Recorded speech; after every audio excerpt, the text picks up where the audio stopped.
कौन सा chapter number है ये बुक में? Chapter number 13। ओके, सो इधर पे ध्यान देना। पहले तो प्रोबेबिलिटी के बारे में एक फंडामेंटल डाउट क्लियर करते हैं कि पहले जब हम लोग 9th 10th तक पढ़ते थे प्रोबेबिलिटी थोड़ी इजी लगती थी। 11 से थोड़ा टफ होना चालू हो गया था, है ना। और उसका मेन कारण था उसमें कॉम्बिनेशन वगैरह आ गए थे, ठीक है। तो इसके लिए ना पहले प्रोबेबिलिटी को ये समझते हैं कि कैसे वो डेवलप हुई और अलग अलग एरा में उसकी अलग अलग डेफिनेशन क्या थी।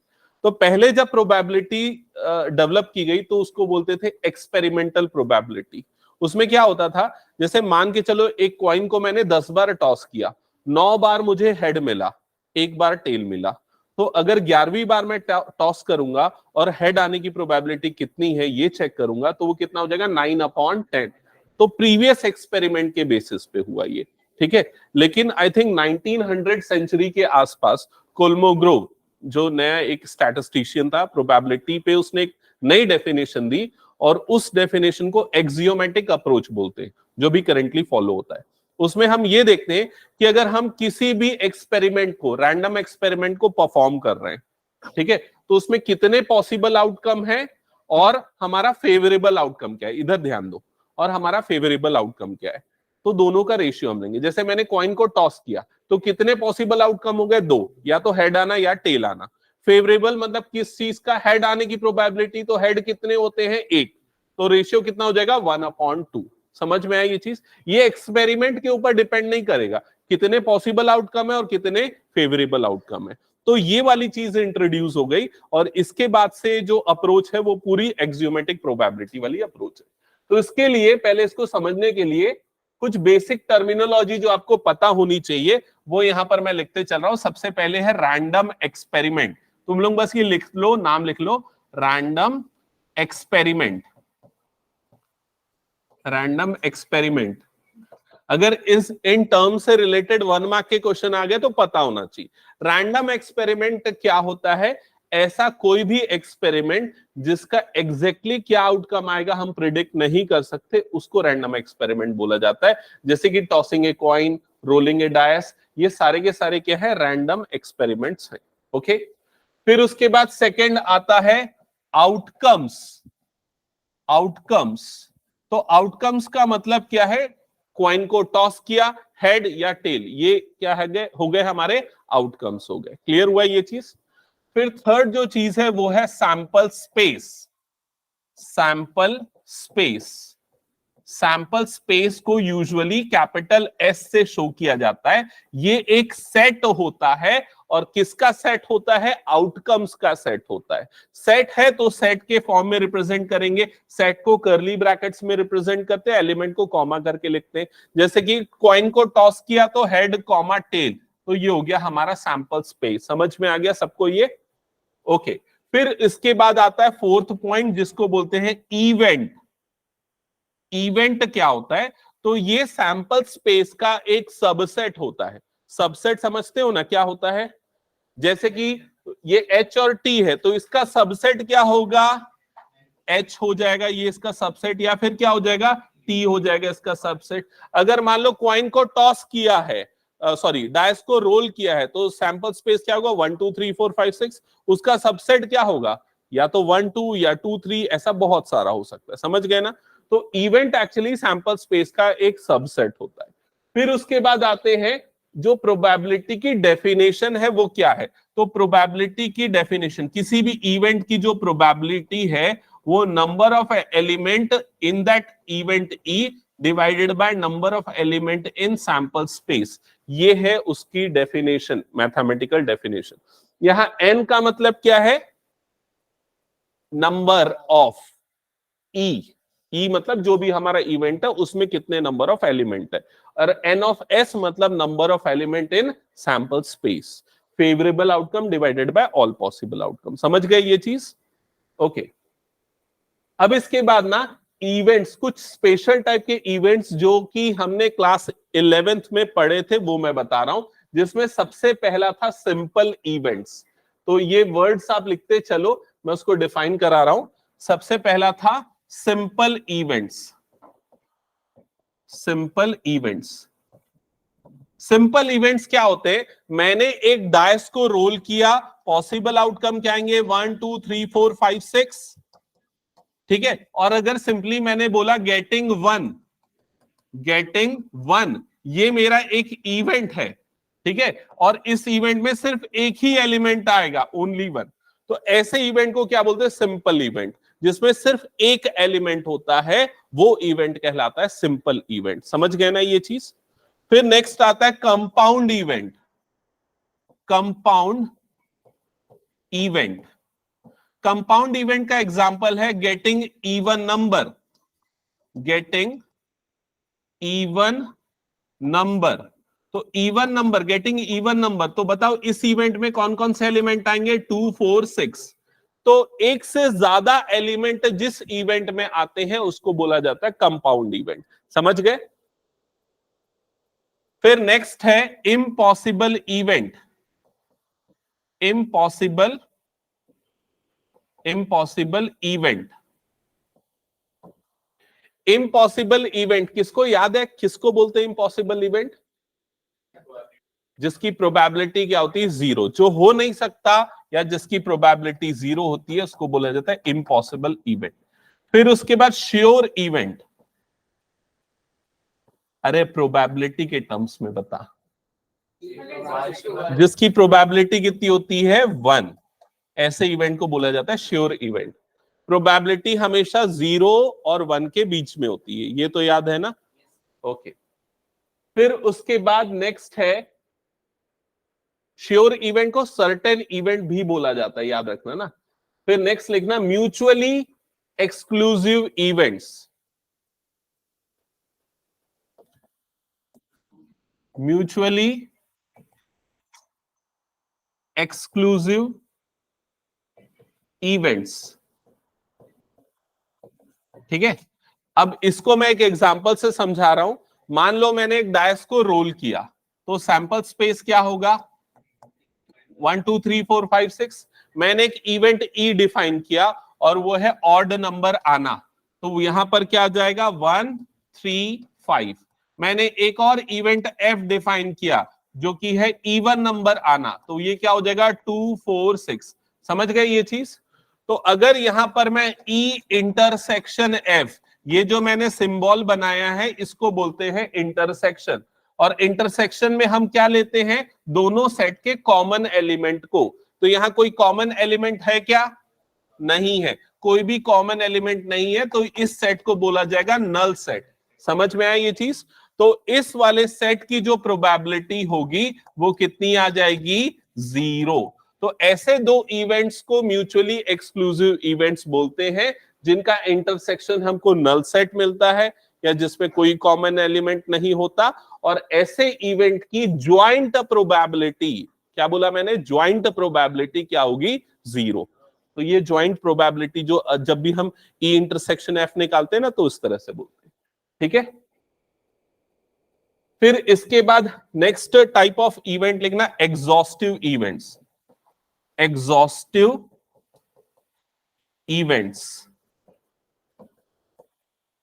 मान लो मैं एक इवेंट ई डिफाइन करता हूं जिसका एलिमेंट 1 है, एक इवेंट एफ डिफाइन करता हूं जिसका एलिमेंट 1 2 है, एक इवेंट जी हो गया जिसका एलिमेंट हो गया 2 3 4 5 6, ठीक है। यहां तक एग्जांपल लिया एग्जॉस्टिव इवेंट्स के लिए।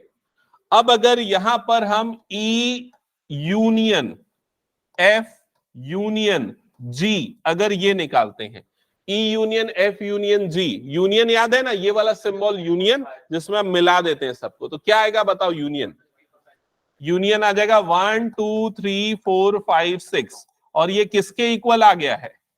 ये पूरे सैंपल स्पेस के इक्वल आ गया। समझ गए? तो इसकी प्रोबेबिलिटी कितनी हो जाएगी? 1। तो ऐसे इवेंट्स जिनका यूनियन सैंपल स्पेस के बराबर आ जाता है उनको बोला जाता है एग्जॉस्टिव इवेंट्स। और एग्जॉस्टिव इवेंट्स की प्रोबेबिलिटी कितनी होती है? 1 होती है। क्लियर सबको यहां तक? ये सब पढ़े हुए 11 में मुझे पता है, लेकिन क्या एक बार रिकॉल कराना जरूरी है ना। हाँ, ये तुम लोग 11 में पढ़े थे, ये भी याद नहीं है क्या? ये सारे स्टार्टिंग में तो पहला एक्सरसाइज क्या था, रैंडम एक्सपेरिमेंट और आउटकम लिखना, दूसरा एक्सपेरिमेंट क्या था, इवेंट लिखना, बस इतना ही था। प्रोबेबिलिटी तो तीसरे चौथे एक्सरसाइज से स्टार्ट होता था। ठीक है, हाँ हाँ, वो एक पीछे वो सिर हिला रहे हैं, हाँ बोल रहे हैं।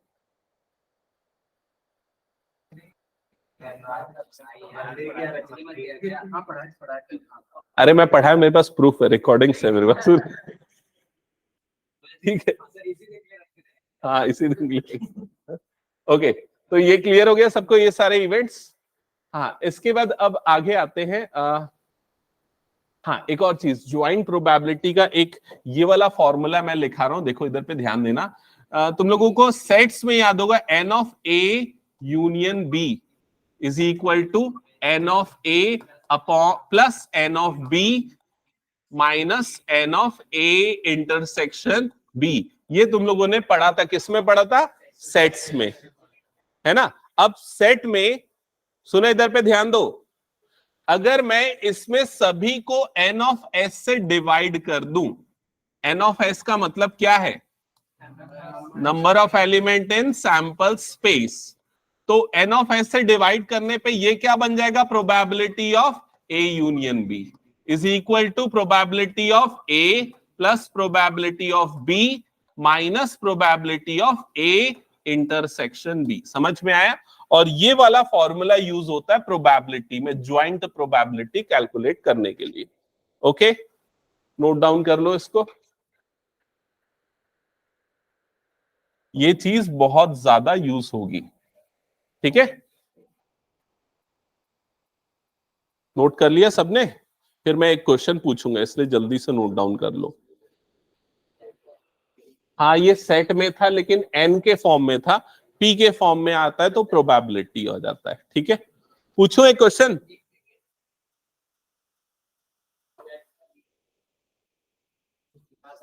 हाँ, अभी ये बताओ कि अगर मान लो ए और बी ऐसे इवेंट्स है जो कि म्यूचुअली एक्सक्लूसिव है, तो ये फॉर्मूले में क्या चेंज होगा।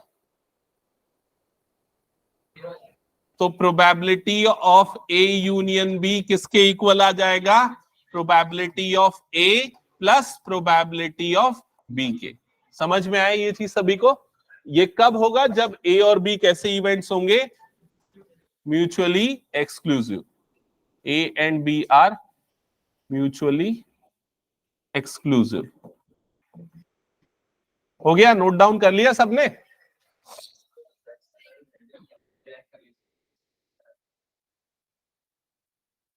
ठीक है, हटा दूं।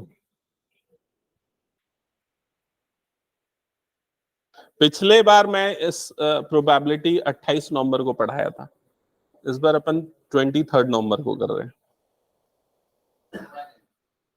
हाँ, आगे बढ़ जाओ नेक्स्ट में। नहीं, वेक्टर नहीं पढ़ाया था पिछले बार, वेक्टर लास्ट में था, तो पिछले बार से थोड़ा ज्यादा ही अपन चल रहे हैं। ओके, क्योंकि पूरा पीडीएफ में पहले ही खोज के निकाल लिया था ना, इसलिए पुराना जो पीडीएफ है उसको एज इट इज मैंने यूज किया। तो सबसे पहला जो टॉपिक आपका स्टार्ट होता है 12th में, डेफिनेशन 1 यहां से। तो ये फर्स्ट डेफिनेशन सब पढ़ो, और फिर किसको क्या समझ में आया वो मैं आपसे पूछूंगा।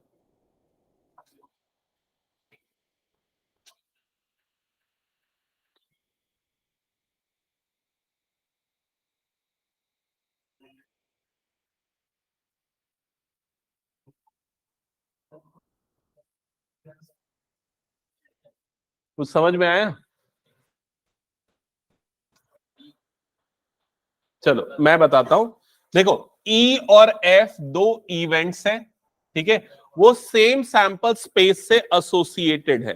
तो एक एग्जांपल के लिए हम लेते हैं, मैंने एक कॉइन, एक डायस को रोल किया, डायस को रोल किया तो सैंपल स्पेस क्या बनेगा, 1 2 3 4 5 6। और ये जो दोनों इवेंट्स हैं ई और एफ, वो इसी से एसोसिएटेड है। एक एग्जांपल के लिए मैं ले लेता हूं कि इवेंट ई जो है वो है 1 2 3 4, और इवेंट एफ जो है वो है 3 4 5 6। मैंने फॉर एग्जांपल ये ले लिया, समझ में आया ये चीज।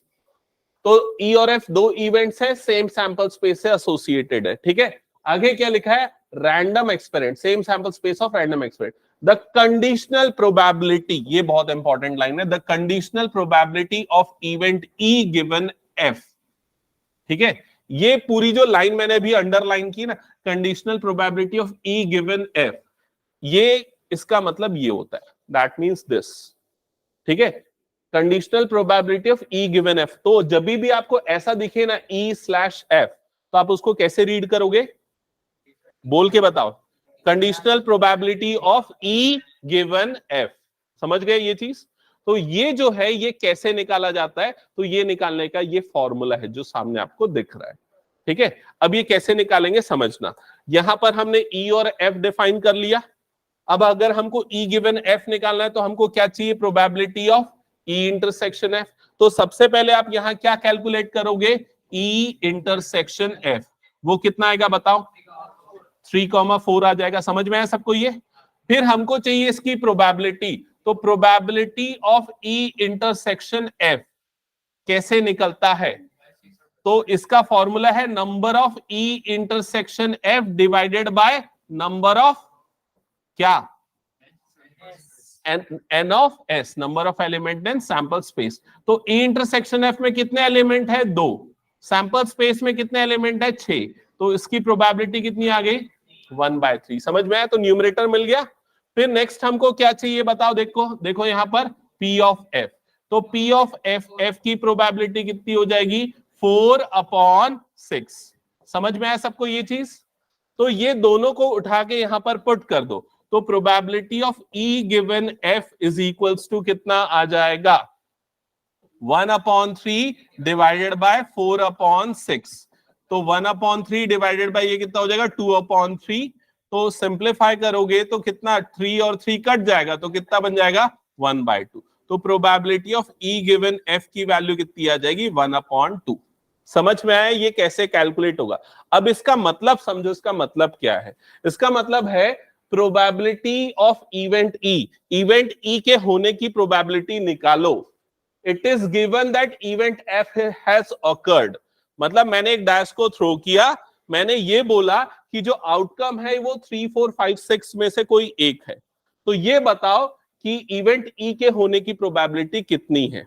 समझ में आया ये चीज? तो इवेंट ई के होने की प्रोबेबिलिटी मतलब कि इनमें से कोई एक नंबर आने की प्रोबेबिलिटी कितनी है, तो इनमें से एक नंबर कौन सा आ सकता है, 3 या 4 आ सकता है, तो उसकी प्रोबेबिलिटी कितनी बन जाएगी, 2 डिवाइडेड बाय 4, मतलब आंसर कितना आ जाएगा, 1/2, जिसको निकालने के लिए प्रॉपर फॉर्मूला ये है। क्लियर ये चीज?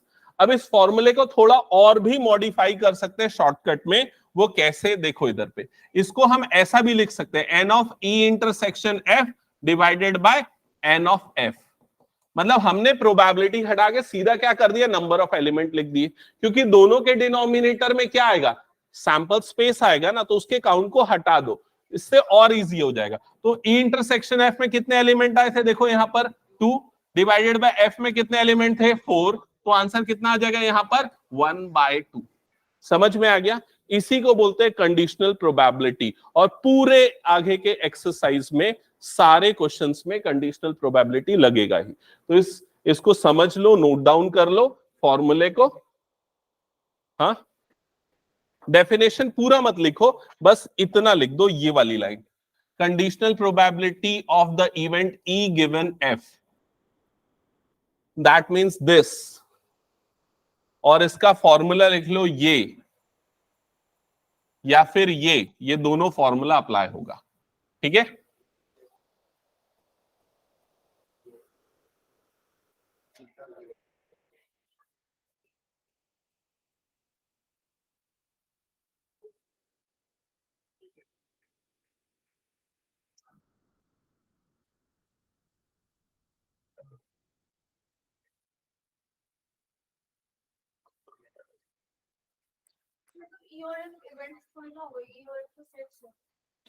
हाँ।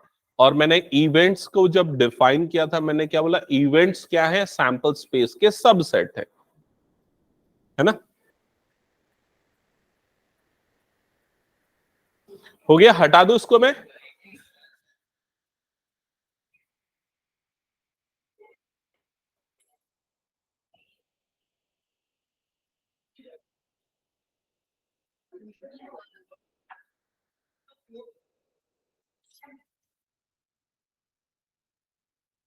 हो गया, हटा दूं?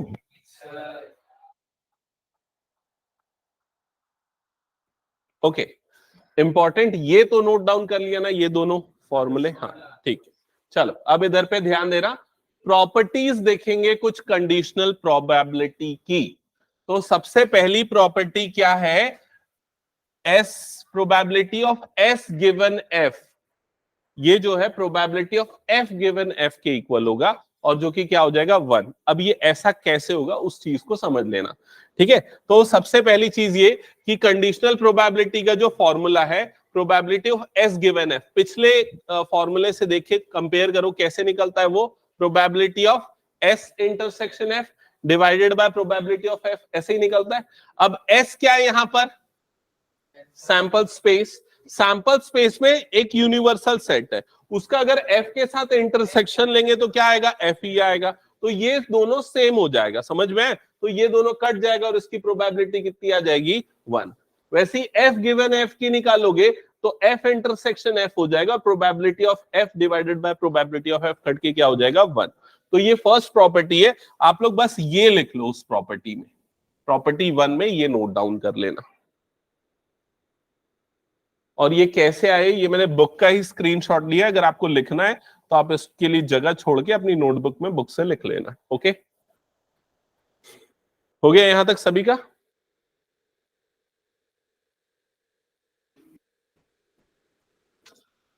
हटा दूं उसको फिर मैं? ओके चलो, नेक्स्ट आते हैं प्रॉपर्टी 2। प्रॉपर्टी 2 जो है ना, इसमें ज्वाइंट और कंडीशनल प्रोबेबिलिटी को कंबाइन किया है। इधर पे देखो, यहां पर किस चीज की प्रोबेबिलिटी निकालनी है? ए यूनियन बी, और गिवन में क्या है यहां पर? एफ। तो जो यूनियन वाली प्रोबेबिलिटी का फॉर्मूला क्या होता है? Probability of A plus probability of B minus probability of A intersection B, यही होता था। सेम फॉर्मूला अप्लाई हो जाएगा, बस यहां पर गिवन में सबके में क्या आ जाएगा? एफ। That's it. क्लियर ये चीज? तो नोट डाउन कर लो इस फॉर्मूले को। नहीं, सबकी इंडिविजुअल कंडीशनल प्रोबेबिलिटी निकलेगी।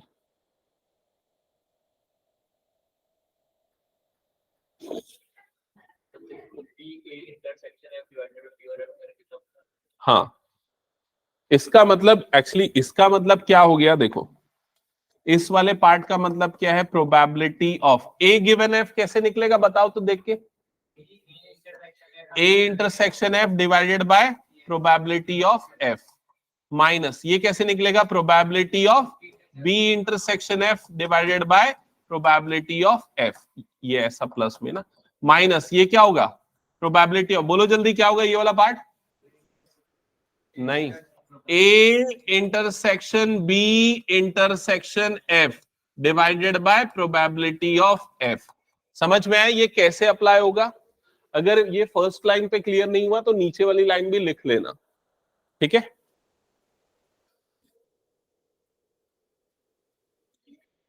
हो गया यहां तक सभी का? अभी ये वाला क्लास 10 से तुम लोग पढ़ते आ रहे होगे, याद तो होगा। Probability of A plus probability of A dash, A dash मतलब क्या होता है? Not A, is equal to कितना हो जाता है? 1। याद है ना ये? तो प्रोबेबिलिटी ऑफ ए डैश कैसे निकलेगा? 1 माइनस प्रोबेबिलिटी ऑफ ए, ऐसा होता था। सेम चीज यहां पर कंडीशनल प्रोबेबिलिटी के साथ भी अप्लाई होगी। यहां पर ई डैश है तो ये क्या हो जाएगा? 1 minus probability of E given F. Okay, so third property, note down कर लो इसको।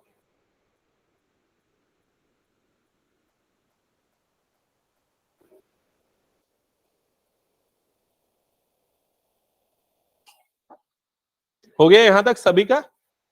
हटा दो इसको फिर मैं? ओके,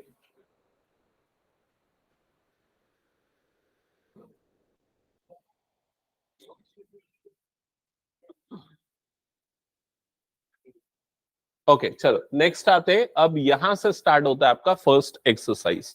तो आपको इसके पहले सिर्फ क्या याद रखना है? कंडीशनल प्रोबेबिलिटी का फॉर्मूला और उसकी 3 property, that's it. Okay, so first question, एक बार क्वेश्चन पढ़ लेना सभी, क्या दिया हुआ है? E और F क्या है, दो इवेंट्स हैं और दोनों की इंडिविजुअल प्रोबेबिलिटी दी हुई है और दोनों की ज्वाइंट प्रोबेबिलिटी भी दी हुई है, और क्या निकालना है, कंडीशनल प्रोबेबिलिटी निकालना है। ठीक है, तो सबसे पहले इस चीज पे आते हैं, probability of E given F पे। तो probability of E given F formula क्या लगेगा, बताना एक बार। Probability of E intersection F upon probability of F। Clear सबको ये? और probability of E intersection F कितना दिया हुआ है आप लोगों को, 0.2। तो इसमें पुट कर दो 0.2 divided by probability of F कितना दिया हुआ है, 0.3। तो कितना आ जाएगा आंसर, 2/3। ये फर्स्ट पार्ट का आंसर, समझ गए? सेकेंड का आंसर क्या होगा बता दो।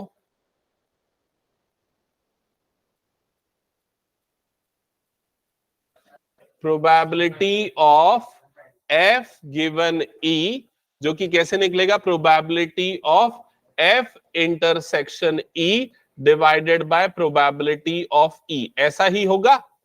और F इंटरसेक्शन E या E इंटरसेक्शन F दोनों क्या होता है, सेम। तो यहां पर ये कितना आ जाएगा, 0.2 divided by probability of E कितना है, 0.6। तो आंसर आ जाएगा 2/6, जिसकी वैल्यू कितनी होती है, 1/3। कितने बच्चों ने निकाल लिया ये आंसर? हो गया? हटा दूं फिर इसको मैं? ओके चलो, सेकेंड क्वेश्चन सॉल्व करो। अब जल्दी सॉल्व करो, मैं चेक कर रहा हूं आप लोगों की नोटबुक।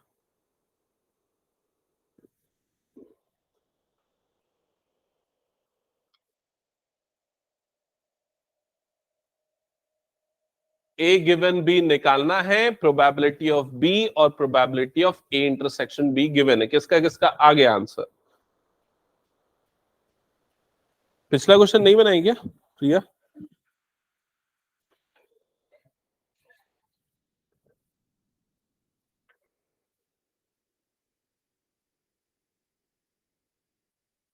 क्यों पिछला क्वेश्चन क्यों नहीं बना, समझ में नहीं आया क्या? ओके ठीक।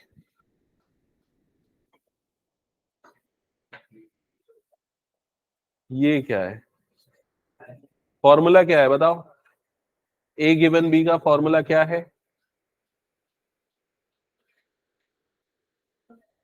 Probability of A intersection B divided by probability of B। पहले फॉर्मूला लिखो फिर वैल्यू पुट करो। आया आंसर? हाँ सही है, करेक्ट है। नेक्स्ट क्वेश्चन बनाओ जिनका हो गया। क्या हुआ नती बताओ, फॉर्मूला लिखो जल्दी। किसको? अरे बदल तो दिया हूं।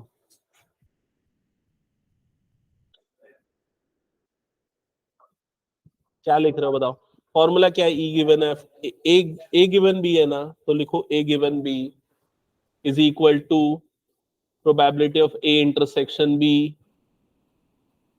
A intersection B upon probability of B।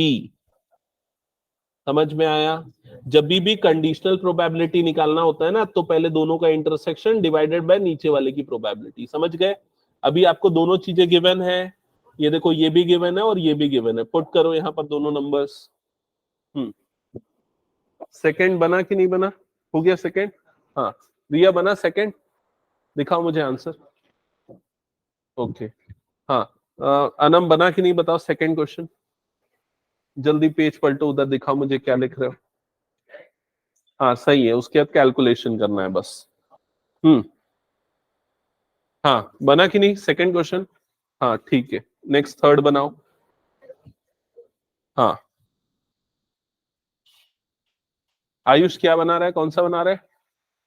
Third. और गुरलीन दिखा दे रहा नोटबुक। हाँ ठीक है। और पीछे एकलव्य बनाया कि नहीं सेकंड? सेकंड बना, कैसे आया बता दो। लगाया डाला और ठीक है ओके।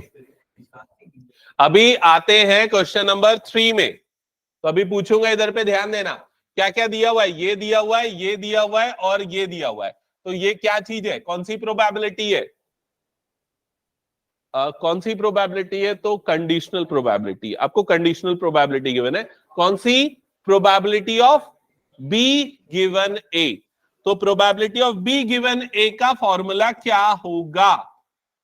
बी गिवन ए का फॉर्मूला क्या होगा? शिवांग बता।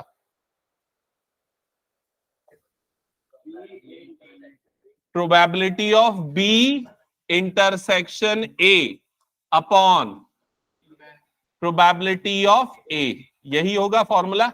और इस फॉर्मूले में हमको ये वाली वैल्यू गिवन है, कितनी गिवन है? 0.4। सो पुट करो यहां पर 0.4।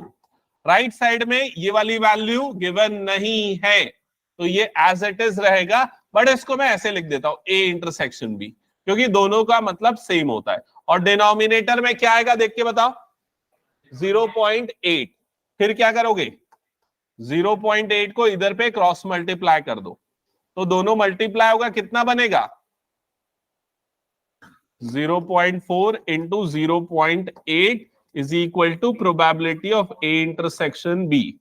हाँ, 0.32। तो ये आंसर आएगा 0.32, और ये है फर्स्ट पार्ट का आंसर। सेकेंड पार्ट सॉल्व करो, फर्स्ट हो गया तो ओके।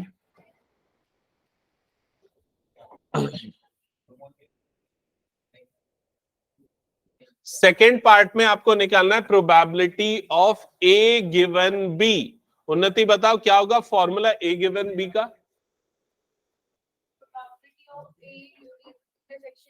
हाँ ओके, अब वैल्यू क्या क्या रखेंगे बोलो जल्दी। न्यूमरेटर में क्या आएगा? 0.32, 0.5। ओके, सॉल्व कर लो फिर आगे। फिर उसके बाद नेक्स्ट पार्ट सॉल्व करो। हेलो,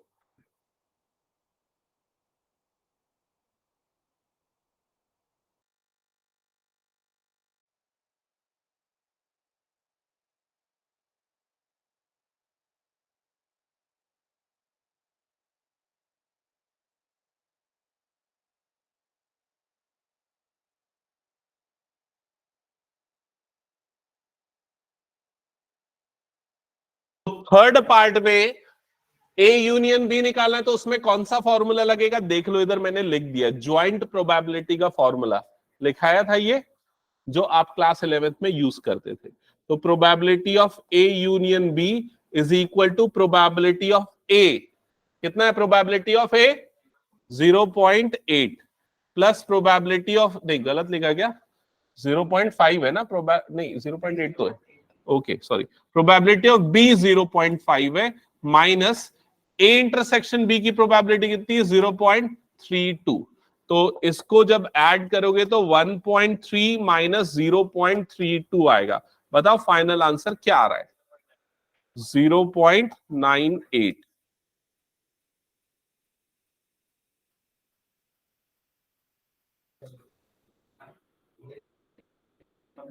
यही आएगा ना 0.98?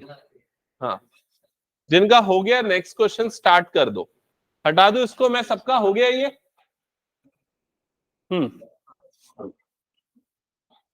सो क्या गिवन है इस क्वेश्चन में? पहले तो ए यूनियन बी निकालना है, प्रोबेबिलिटी ऑफ ए और प्रोबेबिलिटी ऑफ बी दोनों गिवन है इनडायरेक्टली, और कंडीशनल प्रोबेबिलिटी भी गिवन है। तो पहले इसको देख के मुझे ना प्रोबेबिलिटी ऑफ ए की वैल्यू क्या है ये बता दो। 5/26। किसी को कोई डाउट तो नहीं ना इसमें? ये 2 टाइम्स प्रोबेबिलिटी ऑफ ए इतना है, 2 नीचे जाएगा तो मल्टीप्लाई हो जाएगा, ओके। और प्रोबेबिलिटी ऑफ बी तो डायरेक्टली गिवन है 5/13, और यहां पर probability of A given B का फॉर्मूला लगाओ। ए गिवन बी का फॉर्मूला क्या होता है? A intersection B divided by probability of B. Put करो, सारी वैल्यू सॉल्व करो, और probability of A intersection B calculate करके निकाल के बताओ। और ये निकल गया तो फिर ये निकालने के लिए ज्वाइंट प्रोबेबिलिटी का फॉर्मूला यूज करो। चलो जल्दी सॉल्व करो, जहां प्रॉब्लम जा रही मुझसे पूछो।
कुछ डाउट किसी को तो पूछ लो। हाँ बताओ उन्नति, क्या प्रॉब्लम है?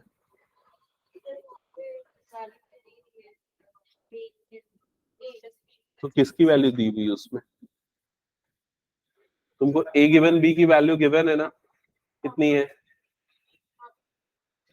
रखो उसको 2/3 इज इक्वल टू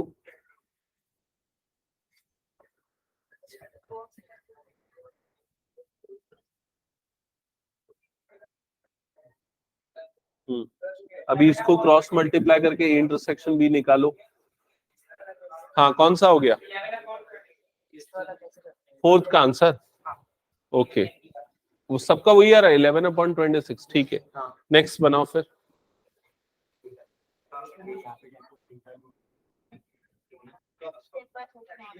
हम्म 10/13 कैसे 39 आएगा क्या?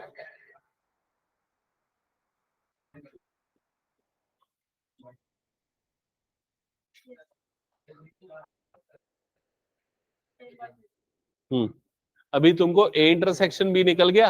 अब ए यूनियन बी के फॉर्मूला क्या है बताओ? ज्वाइंट प्रोबेबिलिटी भूल गए? हाँ ये मैंने पीछे देखो वहां पिंक कलर से लिखा हुआ है, देखो दिख रहा है? हाँ क्या ए यूनियन बी का फॉर्मूला लिखो उसको।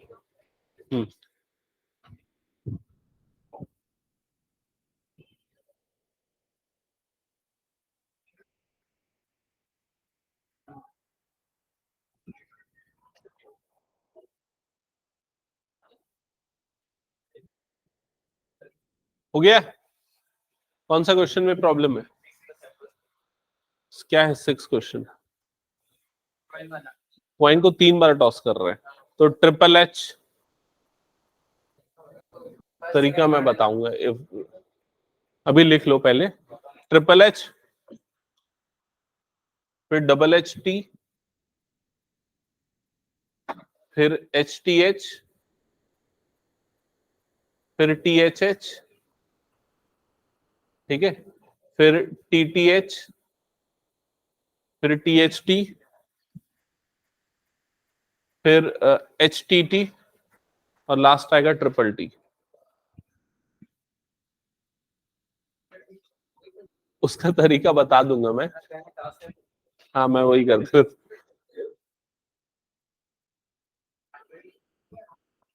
तो फोर्थ सबका बन गया ना?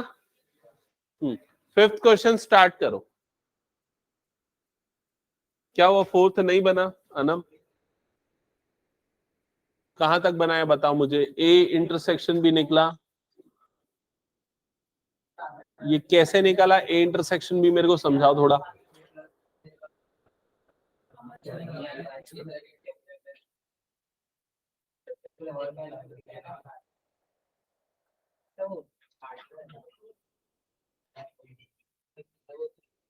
टू अपॉन 13 आया ना, ए इंटरसेक्शन भी 2/13। सही तो बना रहे हो, आगे सॉल्व करो। हाँ ठीक है जल्दी सॉल्व करो। तुमने गलत बनाया है उन्नति। दिखाओ मुझे पेन। ये 2/3 नहीं है, ये क्या लिखा हुआ है? ऐसे गलती होगा तो फिर कैसे चलेगा? करेक्ट करो उसको ठीक से और जल्दी से बनाओ उसको। इतना सिंपल 1 मार्क का क्वेश्चन बनाने में 10-10 मिनट ले रहे हो। हाँ तो ये 1 मार्क का ही क्वेश्चन है, और कितने का है ये? हाँ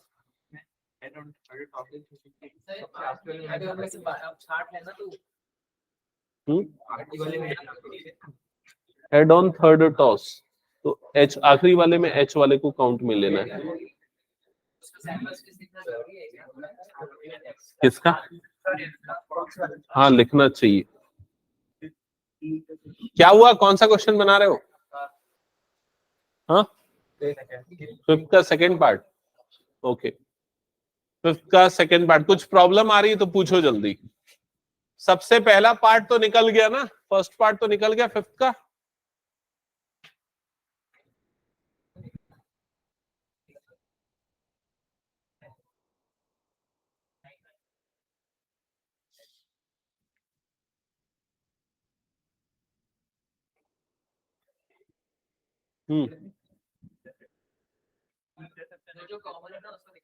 पहले ई इंटरसेक्शन किसका निकालना है?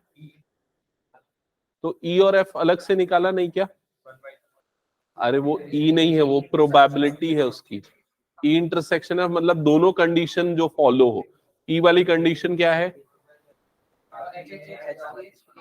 ई वाली कंडीशन क्या है कि आखिरी में क्या होना चाहिए, और एफ वाली कंडीशन क्या है, आखिरी में क्या होना चाहिए? पहले में,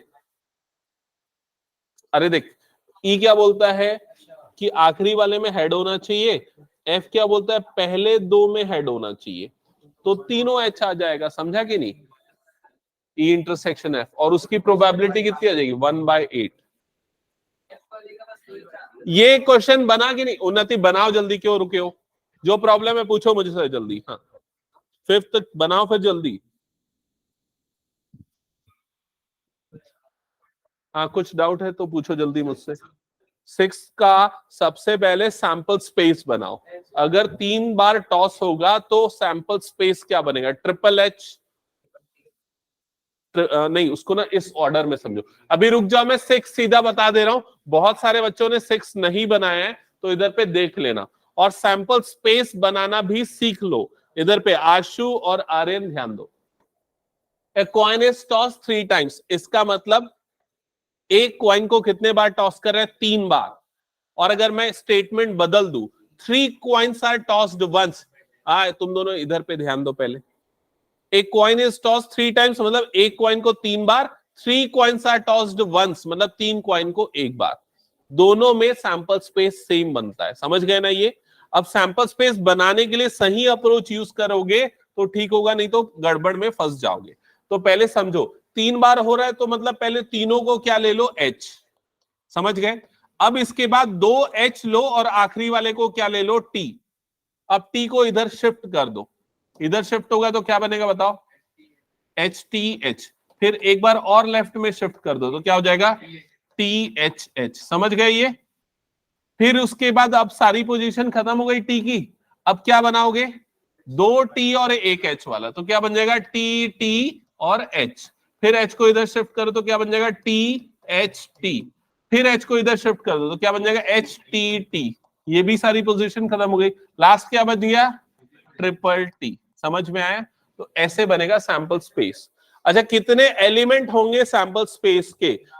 तो उसका सिंपल तरीका है 2 की पावर 3। 2 मतलब एक बार टॉस में 2 आउटकम, और कितने बार रिपीट हो रहा है? 3 बार, तो 2 की पावर 3। 4 बार करेंगे तो क्या हो जाएगा? 2 की पावर 4 मतलब कितने आ जाएंगे? 16। समझ गए? तो पहले बना सैंपल स्पेस। यहां तक सबको क्लियर? अभी फर्स्ट पार्ट में क्या बोल रहा है ध्यान से समझो और समझ के बताओ। आपको निकालना है ई गिवन एफ, और ई जो है पहले पार्ट में हेड ऑन थर्ड टॉस। तो ये जो इवेंट ई है इसके एलिमेंट क्या होंगे बताओ? इवेंट ई के एलिमेंट क्या होंगे बताओ? ये हम उनको लेंगे जिसमें आखिरी में क्या आ रहा है? एच आ रहा है, तो ये वाले चारों हम लेंगे। तो ट्रिपल एच आ जाएगा, एच टी एच आ जाएगा, टी एच एच आ जाएगा, और टी टी एच आ जाएगा। समझ गए? फिर उसके बाद इवेंट एफ क्या है ये बताओ? इस स्टेटमेंट को पढ़ के, head on first two tosses, इसका मतलब पहले दो में हेड होना चाहिए। तो किसको लेंगे? ये वाला और कोई है क्या? ये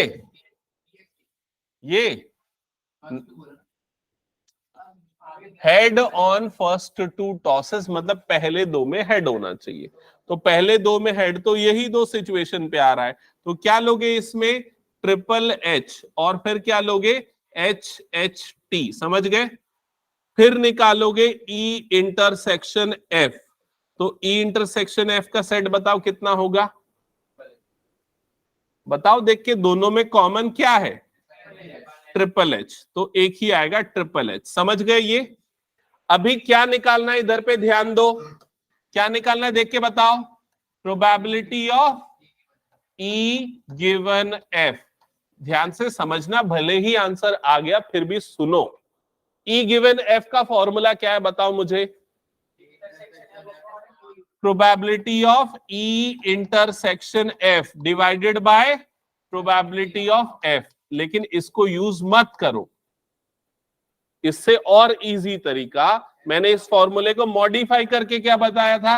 N of E intersection F divided by N of F. समझ में आया? तो ये ज्यादा इजी है।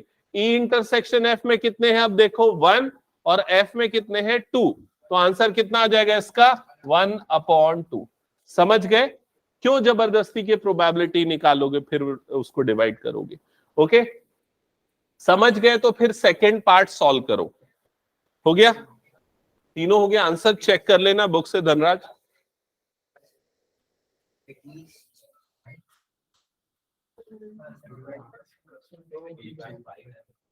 बुक से आंसर चेक कर लेना एक बार।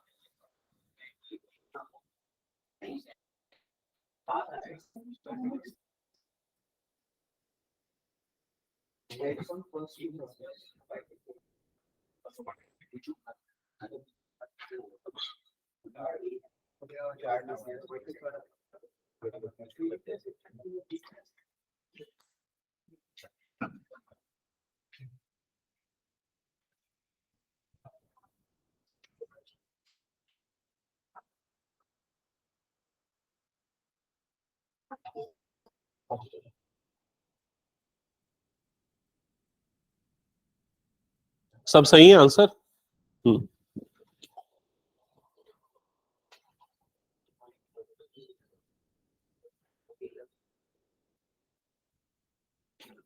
सेकेंड पार्ट में ई के एलिमेंट्स क्या क्या लिखे हो? सारे वो लिखोगे जिसमें 2 हेड आएंगे और 3 हेड आएंगे। इधर पे देख लो, यहां पर ध्यान देना। सेकेंड पार्ट में ई की वैल्यू, ई के एलिमेंट क्या क्या है? एटलीस्ट 2 हेड, मतलब ये सारे ई के एलिमेंट आएंगे सेकेंड पार्ट में। सही किया कि नहीं बताओ? सही है? इसको मिस तो नहीं कर दिया ना? ओके। फिर उसके बाद एटमोस्ट 2 हेड। एटमोस्ट 2 हेड का मतलब ज्यादा से ज्यादा 2 हेड। तो एफ के एलिमेंट क्या क्या लिखे हो? पहले वाले को छोड़ के बाकी पूरा ये लिखे हो। एटमोस्ट 2 हेड का मतलब है ज्यादा से ज्यादा 2 हेड होना चाहिए। तो 2 हेड, 1 हेड और 0 हेड, तीनों को काउंटिंग में लेना है। समझ में आया ये चीज? नहीं आया समझ में तो कुछ और एग्जांपल दूं?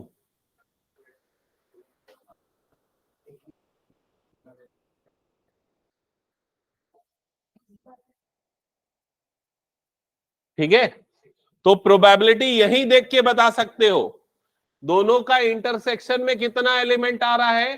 3। और एफ में कितना एलिमेंट आ रहा है? 7। 7 है ना ब्लू वाला पूरा, तो 3/7 ये आएगा सेकेंड पार्ट का आंसर। आया? कुछ डाउट है तो पूछो। पेन चलते रहने चाहिए, रुकना नहीं बिल्कुल भी, फटाफट सॉल्व करो। कुछ डाउट है तो मुझसे पूछो, लेकिन रुकना नहीं है बिल्कुल भी।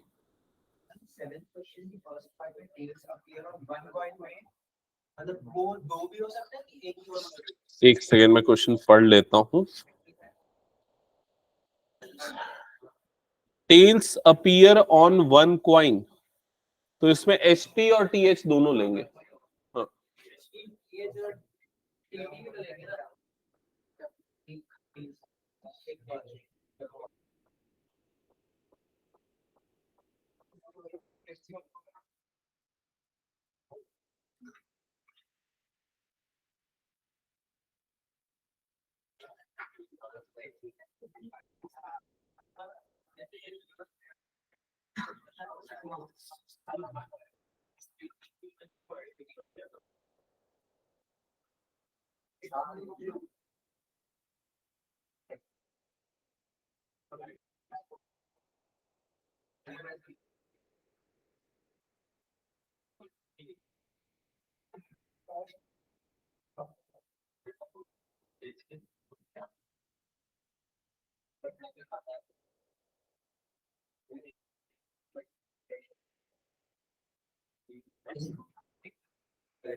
कुछ डाउट है क्या? इसका थर्ड पार्ट बना क्या? ये सेकंड का आंसर 3/7 आया होगा। कितना? 3/7 तो आया ना। हाँ, थर्ड पार्ट में क्या बोल रहा है? At most 2 tales. एटमोस्ट 2 टेल्स का मतलब ज्यादा से ज्यादा 2 टेल आने चाहिए। तो इसमें कौन कौन सी काउंटिंग में लोगे? ये पूरा, और उसके बाद एफ में क्या बोल रहा है? एफ में बोल रहा है एटलीस्ट 1 टेल, मतलब कम से कम 1 टेल आना चाहिए। तो इसमें कौन सा आएगा? ये पूरा। समझ गए? हाँ, तो इसमें कितना हो जाएगा? 1 2 3 4 5 6, इंटरसेक्शन में 6 आएगा। और नीचे में क्या आता है? एफ के एलिमेंट, एफ मतलब ये व्हाइट वाला, तो कितना है? 7। तो आंसर आएगा 6/7। चेक कर लो सही आया क्या? ये हो गया सभी का थर्ड पार्ट तक?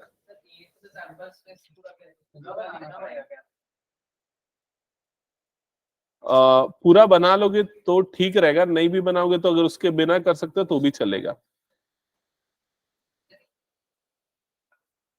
आ रहा हूं मैं, 1 मिनट बताता हूं। इसको हटा दूं मैं? हो गया तो ओके। अच्छा एक काम करो, सुनो इधर पे। 7th क्वेश्चन में एक्सप्लेन कर दे रहा हूं, या 8th एक्सप्लेन कर दूं? 8 कर देता हूं, 7th तुम लोग सभी ट्राई करना। 8 सुन लो। 8 में क्या लिखा हुआ है? ए डाई इज थ्रोन 3 टाइम्स। यही है ना 8 क्वेश्चन। तो एक डाइस को कितने बार थ्रो कर रहे हैं? 3 बार। तो 3 बार थ्रो करेंगे तो कितने आउटकम्स होंगे? 216। तो पूरे तो नहीं बना सकते अपन, है ना? समझ गए? तो पूरे आउटकम्स नहीं बनाने। क्या लिख रहा है? ई इवेंट ई है 4 अपीयर्स ऑन थर्ड टॉस। तो ई का मतलब है कि आखिरी वाले टॉस में क्या आना चाहिए? 4 आना चाहिए। तो आखिरी वाले टॉस में 4 मतलब पहला कुछ भी आ सकता है, दूसरा कुछ भी आ सकता है, आखिरी वाला कितना होना चाहिए? 4 होना चाहिए। समझ गए ये चीज? तो ये बताओ कि एन ऑफ ई में कितने एलिमेंट हो जाएंगे? नहीं, 4 क्यों? 6 इसकी पॉसिबिलिटी, 6 इसकी पॉसिबिलिटी, मतलब कितने हो जाएंगे? 36। समझ गए? एफ क्या बोलता है? 6 and 5 appears respectively on first 2 tosses. इसका मतलब पहले टॉस में 6 आना चाहिए, दूसरे टॉस में 5 आना चाहिए, तीसरे टॉस में कुछ भी आ सकता है। तो इसमें कितने एलिमेंट होंगे? एन ऑफ एफ बता दो, कितने एलिमेंट होंगे? 6 एलिमेंट होंगे। कैसे 6? समझ गए ना? 1 भी आ सकता है, 2 भी, 3 भी, 4 भी, और 5 6 ऐसे आ सकते। अभी हमको निकालना है probability of E given F. Formula क्या होता है इसका? N of E intersection F divided by N of F, ये होता है। इसमें डिनोमिनेटर एन ऑफ एफ की वैल्यू हमको पता है, वो कितनी है? 6। N of E intersection F कितना आएगा?